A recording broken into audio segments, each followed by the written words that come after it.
दोस्तों, आज पेश है शेरबाज और मौत की उड़ान। ये कवर चित्र है दोस्तों। शुरू करते हैं। सर्दी की रात थी। करीब 11 बजे अचानक फ़ोन की घंटी शेरबाज की निंद्रा भंग करती हुई गनगना उठी। किर किर किर। ओह! शेरबाज ने उठकर रिसीवर को उठाया।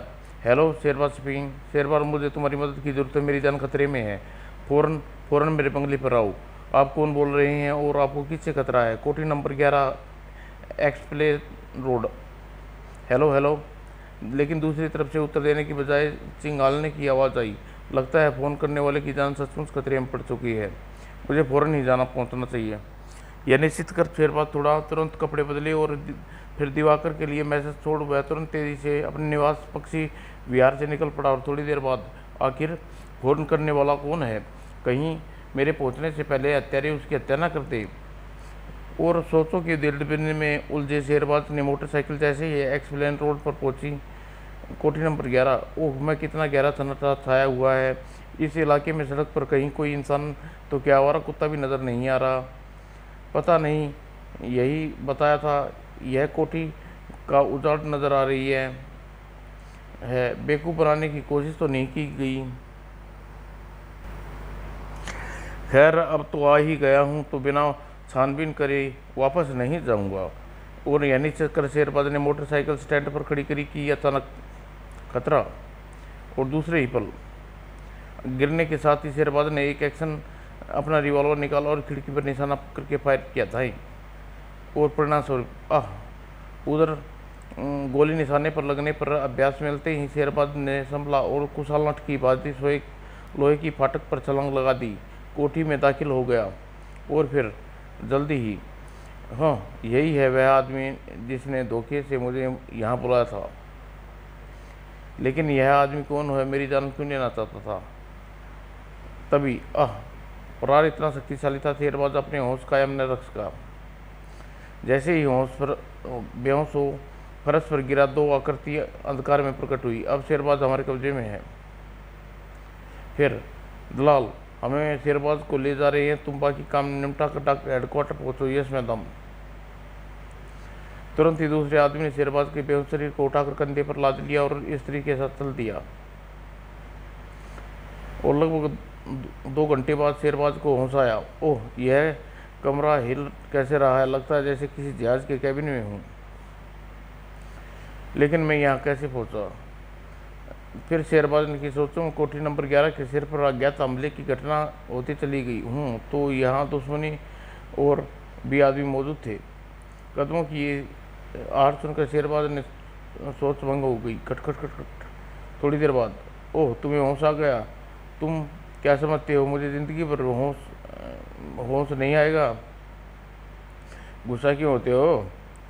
यह काफ़ी मैं आपके लिए लाया हूँ, पर चाहो तुम पी सकते हो। सेटअप। पहले यह बताओ तुम कौन हो और मुझे यहाँ क्यों ले जा रही हो? मैं यह बताने तुम्हें नहीं बता सकता। यह तो बता सकते हो कि तुम लोग मुझे इस तरफ क्यों बांध रखा है, ताकि तुम होश में आने पर भागने की कोशिश न कर सको। अब तो मेरी हालत जहाज पर कौवे जैसी है।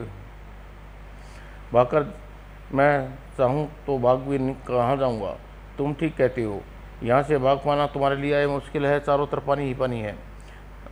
तो फिर मेरे बंधन क्यों नहीं खोल देते? इस तरह पड़े पड़े मेरे शरीर अकड़ गया है।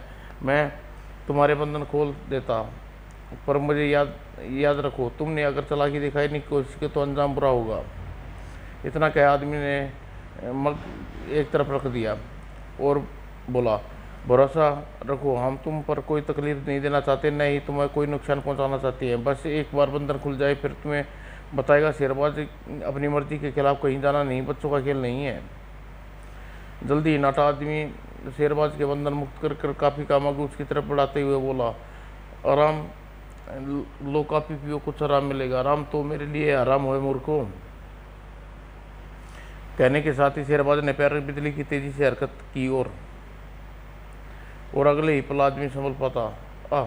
शेरबाज के कराटे की चाप ने नाटे आदमी को होश छीन लिए और बेहोश होकर फर्श पर लुढ़क गया।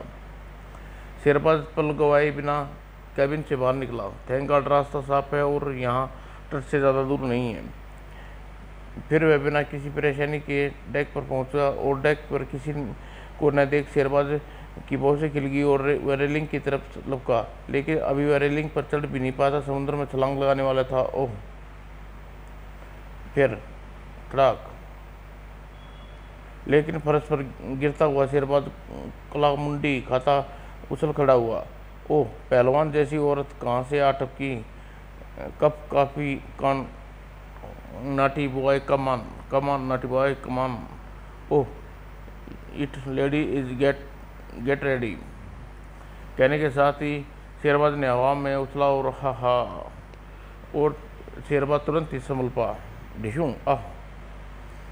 लेकिन इससे पहले कि शेरबाज अपना हाथ वापस खींच पाता, औरत ने शेरबाज का हाथ पकड़ जूडो का दाव आजमाते हुए उछाल कर डेक पर पटक पड़ दिया। आह! मारा आह! लेकिन चोट की परवाह किए बगैर शेरबाज ने लात घुमाई और परिणाम स्वरूप आह! और फिर कड़ाक आह! और दूसरे ही पल खटाक। प्रहार इतना शक्तिशाली था, औरत अपनी होश गवा बैठी। औरत के बेहोश होते देख शेरबाज की रेलिंग पर लपक गया। रुक जाओ शेरबाज, वरना भून कर रख दिए जाओगे। ओह! धमकी सुन शेरबाज के पैर जहाँ थे वहाँ रुक गए। Get your hand up. और शेरबाज जैसे ही आदेश का पालन किया, दोनों कमांडो ने शेरबाज को पीछे पहुंच गए। शरीफ आदमी की तरह आगे बढ़ो शेरबाज, अब कोई गलत हरकत करनी तो मौत के मुंह में खुद जिम्मेदार होगे। तुरंत ही रिवॉल्वरधारी जवाब देने से पहले, ओह! आखिर तुम लोग कौन और क्या चाहते हो। और फिर शेरबाज वापस कैबिन में पहुंच गया। उतावली न होइए मिस्टर शेरबाज, इंतजार कीजिए, आपके सभी सवालों का जवाब मिल जाएगा। हम और तत्पश्चात रिवॉल्वरधारी ने अपने आदमी को बाहर निकल गया और कैबिन का दरवाज़ा बंद कर गया। लगभग 1 घंटे बाद कैबिन का दरवाज़ा खुला और फिर परिचित चेहरे ने शेरबाज को अपने सामने आए। नाउ गेट अप, हम आपकी मंजिल के निकट पहुंच चुके हैं, तो मुझे क्या करना होगा। बिना कोई शरारत किए खामोशी से हमारे साथ चल दिए। ठीक है, चलो कहाँ चलना है। वो तत्पश्चात शेरबाज को कवर किए हुए शिप से उतर कर किनारे की ओर चल दिए। यहीं रुको नहीं, चलते रहो। और शेरबाज किसी प्रकार विरोध नहीं किया, यह आदेश अनुसार चलता रहा। अतः यह सफ़र एक अनजान बस्ती के अंदर गुजरने वाले फकरीट से बनी एक मंजिला इमारत के अंदर पहुंचकर ख़त्म हुआ। वेलकम शेरबाज, क्या मैं पूछ सकता हूं कि आप लोग कौन है और मुझे इस तरह क्यों लाया गया है। सफ़र की तकलीफ़ों के लिए हमें खेद है शेरबाज, और तुम अच्छी तरह जानते हो कि बिना पूरी जानकारी दिए तुम्हें यहाँ लाने का इसमें के अलावा कोई दूसरा रास्ता न था। फिर तुम्हारे बगैर हमारा अहम मिशन कभी पूरा ना हो सकता। कैसा मिशन? मैं तुम्हें सब कुछ विस्तार से बताता हूँ। कहने के साथ चीफ अपनी जगह से उठा और शेरबाज के निकट पहुंचकर अपना परिचय देता हुआ बोला, मैं मिलिट्री इंटेलिजेंस का चीफ जनरल दाहिमा हूँ। ओह! तो क्या मेरे हाथों मारा गया व्यक्ति आपके विभाग का आदमी था? हाँ, परंतु वह मारा नहीं गया, उसे बचा लिया गया, थैंक गॉड। और फिर चीफ दाहिमा ने अपने साथियों को शेरबाज का परिचय कराने यह औपचारिकता निभाने के बाद बोला, तुम हैरानी जरूर हो रही होगी कि किसी मिशन के लिए हमने अपने विभाग के किसी अफसर को चुने बगैर तुम्हें क्यों चुना। बेशक इसमें हमें शक नहीं कि हमारे विभाग में बहादुर नौजवानों की कमी नहीं है, जो मिशन में कामयाबी के लिए अपनी कुर्बानी देने के लिए ज़रा भी नहीं हिचकाएंगे। परंतु हमें कुर्बानी नहीं, कामयाबी चाहिए, और कामयाबी तुम्हारे द्वारा हासिल हो सकती है। मैं आपके भरोसे की कदर करता हूं सर, परंतु यह ज़रूरी जानना चाहता हूं कि आपको मुझ पर इतना विश्वास क्यों है। इसका सबसे बड़ा कारण डॉक्टर रोमा है, तुम्हारी बहुत अच्छी दोस्त है। डॉक्टर रोमा? हाँ, डॉक्टर रोमा का किसी मिलिट्री मिशन में क्या संबंध हो सकता है? इसका संबंध तुम एक इत्तेफाक कह सकते हो, परंतु इत्तेफाक चीफ दाहिमा उसे विस्तार से बताते हुए बोला, आज से 2 माह पूर्व डॉक्टर का दल अमेरिका नाम के एक द्वीप पर यात्रा करने गया था। रोमा भी उन दल में थी। हाँ, मुझे याद है, डॉक्टर रोमा ने मुझे इस दौरे के बारे में लिखा था। लेकिन वह शायद अभी वही है। You are right. Roma, America सरकार का एक विचित्र व्यक्ति को देखरेख के लिए रोका गया है। कुछ दिन पूर्व हमें खबर मिली है कि विचित्र बीमारी व्यक्ति वास्तव में जापान का महान वैज्ञानिक डॉक्टर तोसो है। लेकिन जहाँ तक मुझे मालूम है कि डॉक्टर तोसो इस दुनिया में नहीं है। वह खुदकुशी कर ली। खुदकुशी तो एक नाटक किया था। वास्तव में खुदकुशी करने वाले डॉक्टर तोसो नहीं, उसका मास्क पहने हुआ कोई अन्य व्यक्ति था।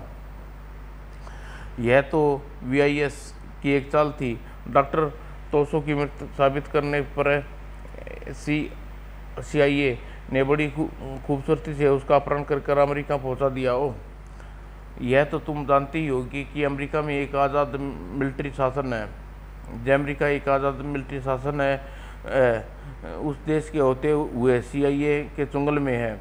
मैं जानता हूँ, लेकिन CIA डॉक्टर तोसो की क्या हालत हासिल करना चाहती थी। CIA डॉक्टर तोसो की मदद से सूक्ष्म ट्रांसमीटर का निर्माण करना चाहती थी, जो सूक्ष्म जीवाणु मक्खी मच्छरों को आसानी से रोपित किया जा सकता है। अगर मैं अपने उद्देश्य में सफल हो गया तो हमारे देश को नहीं बल्कि विशेष अन्य देशों को गोपनीयता का भयंकर खतरा हो जाएगा। हो सकता है CIA अपने इस उद्देश्य में सफल भी हो चुकी हो। नहीं, सूचना के मुताबिक डॉक्टर तोसो का प्रयोग अभी अधूरा है। डॉक्टर तोसो मानसिक रूप से विकसित हो चुके हैं और जब तक वे ठीक नहीं होते प्रयोग पूरा नहीं हो सकता। हमारे एजेंट डॉक्टर रोमो ने बताया कि डॉक्टर तोसो की तबीयत में तेज़ी से सुधार हो रहा है। तो क्या मुझसे क्या चाहते हो? हम चाहते हैं तुम अमेरिका जाओ और किसी भी तरह डॉक्टर तोसो को उड़ा लाओ, और डॉक्टर तोसो को लाना संभव ना हो तो उसे ख़त्म कर दो। व्हाट? हमें डॉक्टर की मौत का दुख होगा, परंतु विश्व पर मंडरा रहा खतरा को ख़त्म करने के लिए ऐसा करना जरूरी है। वैसे हम खुद डॉक्टर तोसो की हत्या के फेवर में नहीं हैं। ठीक है, डॉक्टर को मैं तब तक जीवित पहुँचने की कोशिश करूँगा। मुझे विश्वास है कि तुम कामयाब होकर लौटोगे। अब सवाल यह उठता है कि डॉक्टर तोसो तक पहुँचो कैसेगा। इसकी फिक्र तुम न करो, और अमेरिका पहुँचाने का प्रबंध कर दिया गया है। वहाँ हमारे विशेष एजेंट आर्मी से मिलना और तुम्हें डॉक्टर तक पहुँचाने का प्रबंध करेगा। डॉक्टर तोसो की लैब में रखा गया है। डॉक्टर रोमा तुम्हारी मदद के लिए मौजूद होगी, परंतु डॉक्टर को यहाँ से ले उड़ना की योजना तुम्हारे स्वयं तैयार करनी होगी। ठीक है, हमारे इस मिशन का कोड नेम होगा मिशन टू किल। मुझे मिशन की कब रवाना होना होगा? अभी इसी वक्त। लेकिन प्रस्थान करने से पहले मुझे अपने साथी दिवाकर को इस बारे में सूचना करनी होगी। वह हमारा नाक परेशान होगा। डोंट वरी, इसकी व्यवस्था पहले ही कर दी गई है, और तुम्हारी मोटरसाइकिल तुम्हारे निवास पक्षी विहार में पहुंचा दी गई है। तुम्हारे बेडरूम में किसी तरह के से छोड़े गए संदेश की जगह संदेश छोड़ा गया है कि मैं एक जरूरी काम से कुछ दिनों के लिए बाहर जा रहा हूँ। वो तो आप लोगों ने पहले ही मेरे सारे प्रबंध कर रखे हैं। हम समय बेकार नहीं देखना खोना चाहते थे। ओके, मैं तैयार हूँ। तब चीफ दाइमा टेबल पर इधराज से लिफाफा निकाल कर शेरबाज के सपोर्ट करता बोला, इस लिफाफे में तुम्हारा पासपोर्ट, वीज़ा, तुम्हारे खास एजेंट लार्जी का पता मौजूद है। और फिर दाइमा शेरबाज उसी इमारत में स्थित सस्ता घर में ले गया। यहाँ आधुनिक हथियारों को रखा गया है। आपकी अवस्था और पसंद के मुताबिक हथियारों का चयन कर ले ताकि जरूरत पड़ने पर उनका प्रयोग कर सको। ये हमारा शस्त्र विशेष कर्नल तोमर, ये तुम्हें हथियारों की विशेषता से परिचित चयन करवाने में तुम्हारी मदद करेगा। Very glad to meet you. Me too. फिर भी कर्नल तोसार शेरबाज को वहाँ मौजूद हथियारों की विशेषता के साथ साथ उनके प्रयोग की विधि भी बताने लगा। शेरबाज कुछ ही हथियारों का चयन करने के बाद वह अपने को लैस किया और दाइना चिप से बाहर निकल आया। थोड़ी देर बाद हम कहाँ जा रहे हैं? कुछ दूर हमारी वायुसेना का अंडरग्राउंड एयरबेस है। वहाँ छोटा सा आधुनिक विमान तुम्हें लेकर उड़ने के लिए तैयार खड़ा है। इसका मतलब गुप्त रूप से अमेरिका लैंड करना होगा। हाँ, जमैका तुम्हारी उपस्थिति गुप्त रखने के लिए ही व्यवस्था की गई है, क्योंकि इन दिनों जमैका पहुंचने वाले हर विदेशी हर अधिकारी पर कड़ी नज़र रखी जा रही है। वहां पहुंचने पर तुम उनकी नज़र में आ जाते तो खतरे में पड़ सकते हो। ओह, समझा। और तत्पश्चात शेरबाज ने प्रश्न नहीं किया और 10 मिनट बाद वो रहा विमान। अब तुम इजाज़त दीजिए सर। राइट, और ऑल द बेस्ट। तुम्हें जो लिफाफा दिया गया है उसमें हम अमेरिका के भौगोलिक नक्शा भी है। उन नक्शे की मौजूदा से तुम दार्जिलिंग तक आसानी से पहुंच सकते हो। Thank you sir. और फिर शेरबाज ने चीफ दाहिना से विदा ले विमान में सवार हो गया। शेरबाज सवार होते ही विमान उड़ान का सिग्नल दे दिया गया था। विमान रेड रनवे पर दौड़ पड़ा। थोड़ी देर बाद फिर विमान आकाश में सफ़र तय कर रहा था। शेरबाज लिफाफे में रखे जमैका नक्शे पर अपना दिमाग में उतारा और पूरी तरह आश्वस्त होने के बाद उस नक्शे को फाड़ कर एक फेंक दिया और पासपोर्ट वीजे का निरीक्षण करने लगा। इस पासपोर्ट वीरे को देख की डेट को पिछले 1 साल से अमेरिका में रह रहा हूँ। वंडरफुल। अगर मुझे किसी चेक कर लिया तो शक की कोई गुंजाइश नहीं है। और तभी शेरबाज ने सोच में भंग करती हुई विमान के चालक की आवाज़ हेडफोन्स में गूंजी। मिस्टर शेरबाज, गेट रेडी, हमारा विमान मंजिल पर पहुंच चुका है। ओके। कहने के साथ ही शेरबाज ने पैराशूट बांधा और कूदने के लिए तैयार हो गया। कुछ देर बाद विमान के द्वार पर संचालित रूप से खुल गया और दूसरे ही पल और फिर शेरबाज तेजी से नीचे गिरने लगा। और फिर आएंगे क्या? ओ थैंक गॉड। और उसी समय ओह, लगता है दुश्मनों के विमान की जानकारी पहले से थी, पर उनकी नज़रों से मैं कैसे बच गया? तभी शेरबाज के पैर जमीन से टकराए। उसने गजब की फुर्ती के प्रदर्शन करते हुए अपने आप को जमीन पर गिराते हुए पैराशूट को अपने शरीर से अलग कर लिया, लेकिन अभी वह समझ रहा था कि कड़कड़ाती आवाज़ उसके कानों में टकरी। डोंट मूव, खतरा। लगता है मुझे जीवित पकड़ने के लिए अब मुझ पर गोलियां नहीं दागी गई, पर इन्होंने क्या पता शेरबाज को जिंदा पकड़ना आसान नहीं। और फिर जैसे ही कदमों की आठ शेरबाज के पीछे से पहुंचकर खामोशी से शेरबाज के हाथ में बिजली की तेजी से लहराया और अगले ही पल और फिर शेरबाज ने सैनिकों के हाथ से मशीन गन झपट ली और इससे पहले कि उसकी ओर बढ़ रहे सैनिकों को खतरा भाप पाते और जल्दी इससे पहले कि अन्य सैनिक इस तरफ आ जाए, मुझे यहाँ से निकल चलना चाहिए। और अभी वह कुछ ही दूरी पे गया था। घर, अरे ट्रक शायद इसी दिशा में आ रहा है। और खतरे का अभ्यास होते ही शेरबाज बंदर की फुर्ती से पेड़ पर चढ़कर बैठ गया और वाहन के गुजरने की प्रतीक्षा करने लगा, लेकिन शेरबाज सैनिकों के ट्रक से कुछ दूरी पर आकर रुक गया। ओह, ये तो यहीं रुक गए। तभी जीप ट्रक के समीप आकर रुकी। उसमें से एक सैनिक अफसर उतरा और सैनिकों को बरस पड़ा, चारों ओर फैल जाओ, दुश्मन का जासूस किसी भी कीमत पर बच कर न जाने पाए। Yes sir. और दूसरे ही पल जब सैनिक अधिकारी वहाँ अकेला रह गया, शेरबाज ने बिना आवाज़ किए पेड़ से उतरा और दबे कदमों से चलता हुआ उसके सिर पर पहुँचा।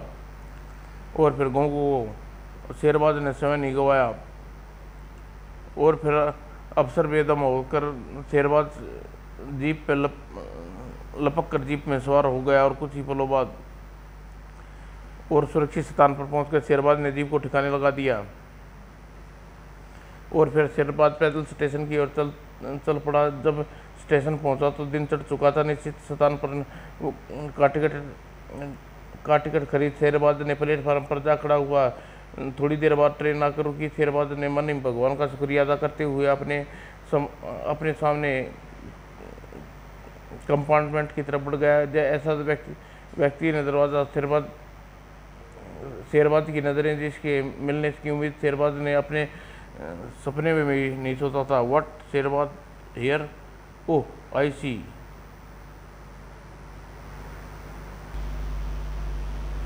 ओह, I see. Agent Jackson. Oh well, तो तुम वही सिपाही हो जो कल यहाँ उतरा आया था। कई सैनिकों को मौत की घाट उतार कर फरार हो गया था। मुझे मालूम था तुम्हें पकड़ने की जिम्मेदारी मुझे सौंपी गई है, और इससे पहले शहरबाज अपने आश्चर्य से मुक्त हो कोई हरकत करता। नो नो मिस्टर शहरबाज, कोई गलत हरकत मत करना। You are under arrest. आप ओह, यह बला कहाँ से आ टपकी? Mission to kill. दोस्तों, अगली कॉमिक्स।